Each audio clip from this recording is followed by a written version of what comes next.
Hi, John. Hi there. Thank you for joining the podcast. And before we start, I would like to congratulate you on your Barkley Fund Run. How does it feel? Thanks very much. Still feeling a bit rough at the moment. How's the recovery? Still going? Yeah. It was, I think the combination of the heat and having to push pretty hard at the end to make that cutoff was kind of it makes recovery a bit tougher than normal. Okay, great. Before we start, and we're definitely going to back to Barkley in a second.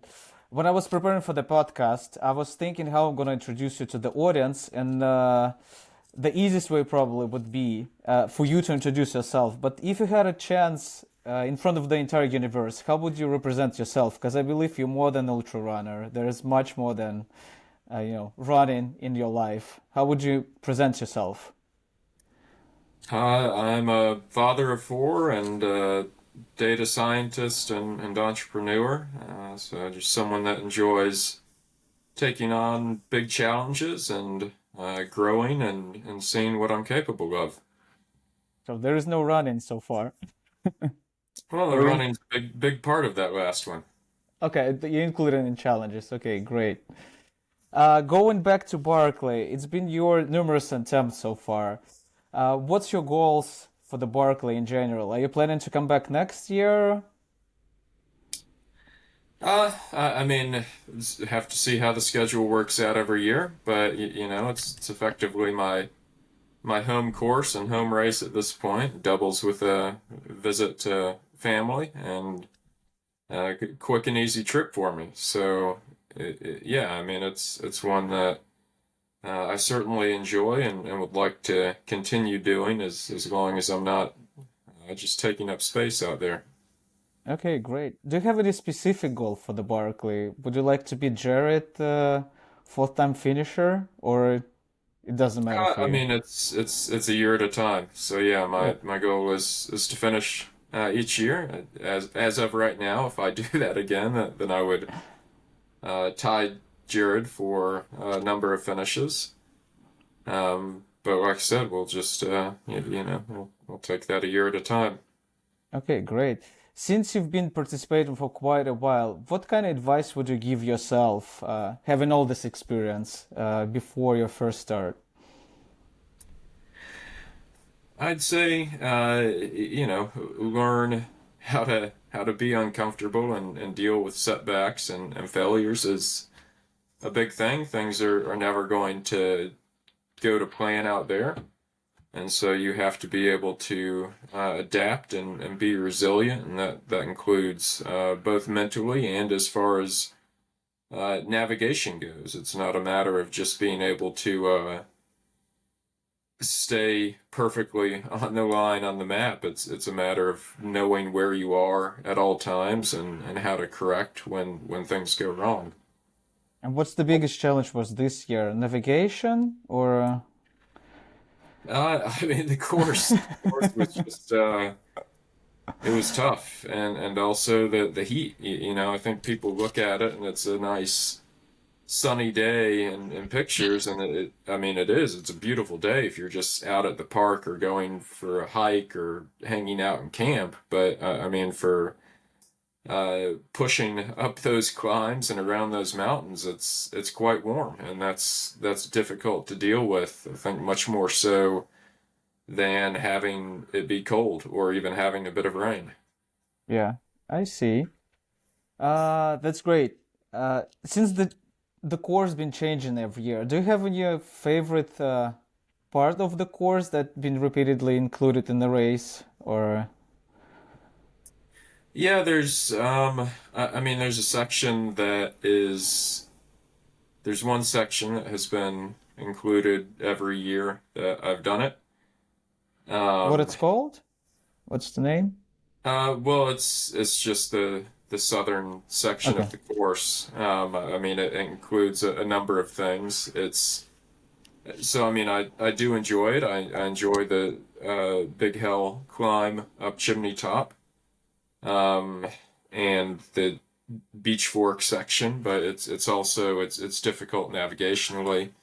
Indian knob coming at it from both directions is kind of tricky because it's one of those few climbs on the course where you're not aiming for a summit, you're aiming for a specific point along a Hmm. ridge.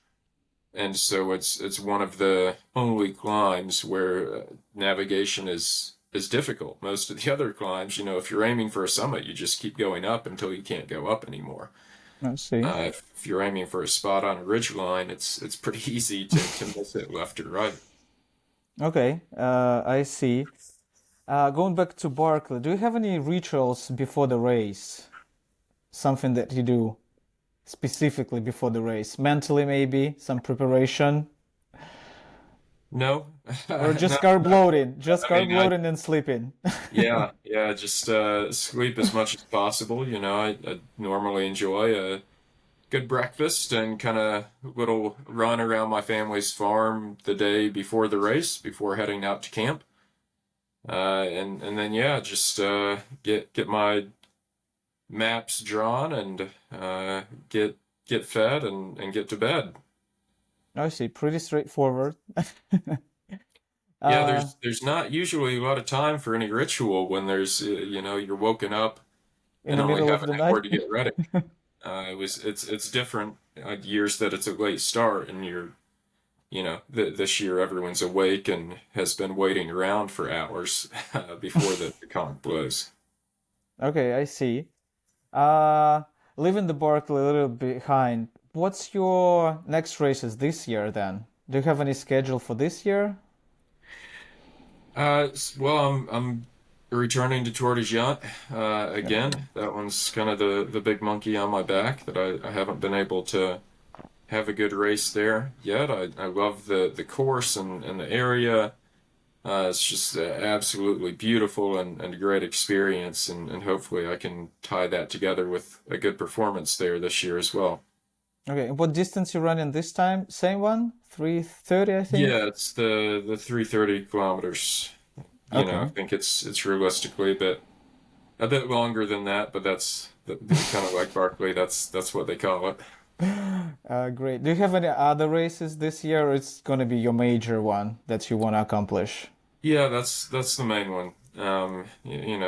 Doing these multi-day things, it really can kind of Yeah, okay, you need okay. some good recovery between them. Absolutely. Is there any other races that you're willing to participate, but you never had a chance? Let's say maybe in Asia or something that would like to discover outside Europe Well, and I'm US. still also waiting to get back into hard rock, and I've been waiting for 8 or 9 years to get into Western states as well. At this point, I think that's one that I'd just like to experience rather than that I would look to have a great race at. There are definitely other areas that I would like to explore, but I'm also a bit limited, with my job and my family. It's quite difficult to get away for that length of time. I mean, the race itself already takes a significant chunk of time, so when you add in travel and recovery between travel and the race, to that, it's pretty difficult, and that's again why Barkley works so well for me. It's Yeah. just a few hour drive. Um, and like Tour de Géant this year, we're looking to make a bit of a family trip out of that and get there. I'm planning on getting there about a month before the race, and not having that sort of travel to recover from just a few days before the start. I see. Anyway, good luck with the Tour de France. It's pretty, unique race, and hopefully weather's going to be good this year. You never know, and it's mountain, so We'll see. It was actually great last year. It was a bit cool and drizzly at the start, which is what I love. It was perfect for me. So we'll see. It would be great to have that again. especially I think it's in the middle of September, like 10th or something, and it's getting a little bit colder, so it's more Yeah, chilling, it's more it's so comfortable. it's a week later this year than it was last year. So maybe that will mean less chance of it being hot. Oh, that's great. Uh, let me check my other questions that I prepared for you today. Uh, I think one of the question would be, what's your biggest lesson that you learn doing ultra running events? It's really to Just this. just not underestimate myself. It's what we're capable of, and absolutely anything is far beyond what we think it is. And so ultra running has taught me to just continually push that boundary and discover what more I'm able to do. And that's something that really has applied in so many other areas of life. Yeah, totally agree on that.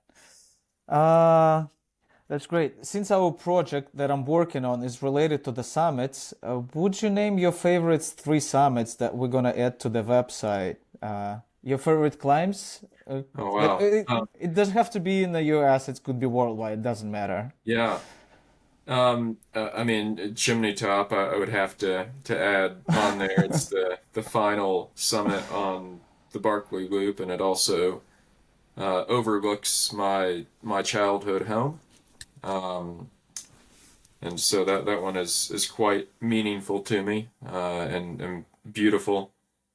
I would have to add one in the UK. It's difficult for me to say exactly which one. I'd probably go with Ben Nevis, which is the Okay. highest peak in the UK, but it's also been quite meaningful for me with some of the solo adventures I've gone on, and taking my son up there on Oh. a beautiful, just Was it incredible. included in the spine race too, or just separate summit? No, Just separate. it's not part of the Pennine Way. It's much farther north Okay. in Scotland than the Pennine Way. Um, there are definitely some beautiful spots along the Pennine Way that I love. There aren't many I don't know that I would add any of the summits specifically from that. There are some great ones, but top three Maybe is you've been last year. You've been in Italy in Lavaredo. Uh, Maybe some over there, or yeah. Well, I was trying to think of the tour course, and okay. it's again, you're not really, you're going over the calls there, the passes. You're not hitting the summits themselves. Yeah. Um, and over near Lavaredo, Nuvolal was a beautiful summit that kind of looks down over Cortina, and there's a little refugio with a cafe on top, which was wonderful. I could also though add Grandfather Mountain, which is my local summit here, Okay. Yeah, where I that live works. now, and so I spend a lot of time training on it. It's a beautiful place and has some great trails going up it. Unfortunately, some of those trails are still closed from hurricane damage last year. Oh yeah. Um, but it's definitely one that I've been up many times, and I know I will be up many more times over the rest of my life. And how far? What's the length or elevation of this peak? Um, Meters, I would. It's Or about it eight feet hundred that works as meters. well. It's just below 6,000 feet. Okay, so it's pretty big though. Okay. Yeah, I mean for the East Coast U.S., we have some of the biggest peaks here in this area and a bit farther south of here. Okay, got it. Regarding this year, do you planning to do any FKT attempts this year, or just Tour de France and then just chill a little bit? Yeah, I'm looking at what I can possibly do there, putting some plans together. Now that I'm recovering from Barkley and kind of know where I am, and um, yeah, nothing that I'm willing to share yet, but I Okay. do hope to have some summer adventures this year, whereas last year I kind of took a large part of the summer off in preparation for Tour de Gent, and it didn't end up helping me for Tour de Gent. So, worst case, I would like to be able to say that, I at least went out and did what I enjoyed, even if Tour still doesn't work out the way that I hope. Okay, hopefully it's gonna work out this year. Anyway, good luck with that. Few more questions. Since you have a full-time job as the entrepreneur in I wouldn't call it even startup now because it's pretty big company. How you manage to, successfully train, work and being father of fourth plus the dog, which is a lot of responsibilities as well. Yeah, it's been quite difficult at various points in time. Fortunately, the company has grown now to the point where my workload isn't as much as it once was. And throughout all of that, I've had flexibility at least in when I worked. I mean, even when I was working an absolutely ridiculous number of hours each week, I had flexibility on when those hours were. So I was able to fit in my runs, fit in my events, and still make those happen. It was quite difficult. And now I have more kids' activities as they're getting older, so that's taking up time as well. So it's a matter of just remaining flexible and making the best use of whatever time I have. And at one point that meant running to and from the office every day as my commute. Now it often means running around soccer fields or baseball fields while my kids have practice. So, just fitting it in however it's possible. Okay, you've been creative then, I guess. Yeah. Is your kids into the running as well, or they prefer some other sports?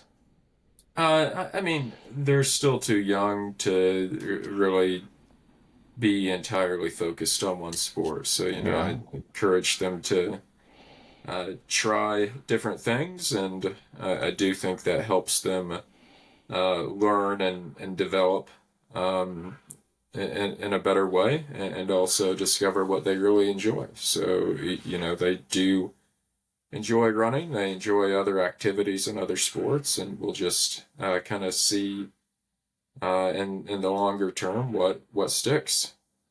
Okay, that's great. Maybe, yeah, it doesn't have to be running, that's for sure. As long as they enjoy the prefer activity, I guess. Yeah, doesn't have to be sports at all. One of them is definitely more on the arts and music side of things.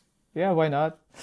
I have few more questions, and before we join the last session, I have 10 questions where I have to answer without thinking. I don't know what it's called, probably rapid fire questions. Let me just get my list. I'm just curious about your answers. Would you prefer running with the earphones or without them? Yeah, I never use them. Okay, would you prefer gel or energy bars? Gel, Okay, Coke or Pepsi? Coke, Okay, 100 miles flat or 100K with the elevation? elevation, Okay, uh, running single, solo, or with the company? that one's very dependent.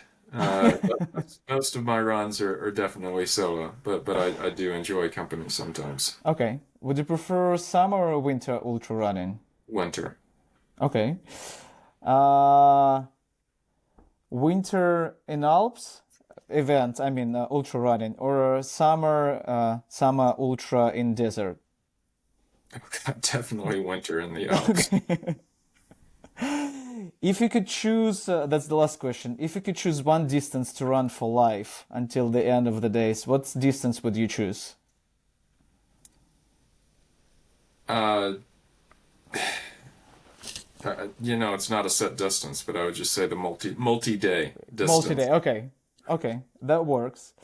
Um, And few last questions. You don't have to answer fast. If you was the host of the show, what kind of answer would you ask yourself? Oh, Sorry about that. yeah, I don't know. I'm run out Maybe, of the question, so yeah. you have to work Why I yourself. do why I do these crazy things? I think we've already touched on that a bit, though. You can, elevate a little bit more and explain more what's your, you know, I think it's part of the essay that you write into the Barkley as well, why you actually want to participate. And I think if you want to reveal some other information in that email, you can spit it out as Yeah, well. I mean, I think we've touched on the kind Yep. of lessons learned and how we grow through that, but also just, flat out exploring, just, getting out in the mountains and seeing and discovering new things. So it's mostly journey, I think. Ultra run is about the journey, not the final destination, I guess. Yeah. Okay, that works. And the last question would be, who would you advise or invite to this podcast in the future? Somebody, you're willing to see here. Maybe if you'd like to name some names as well. Uh, well, I don't know. If you're coming off Barkley, if you're focused on Barkley, you could get Carl on. I don't think that he's done. Everyone's been so focused on Laz, and Carl has the reins now. Okay, yeah, got it. That works. Yeah, we'll get not only Barkley, because the project itself about the peaks and motivate people to go outside and explore either locals summits or just while you travel you can get some other summits as well. So, but we're definitely gonna talk people who involved in ultra and ultra running or just trail running in general. I think that's it. As I promised, it's going to be a short one, especially for the first one. That was more than enough for me, and especially for you. Thank you for your time, John, and good luck with the Tour de Jan. Since I'll be there, actually, hopefully, I'm going to see you as well this summer and September. Okay, that'll Yeah, be great. yeah. Thank you Thank you very for much. your time. Yeah, and have a good one. You too. Cheers. Bye Cheers. bye. Bye.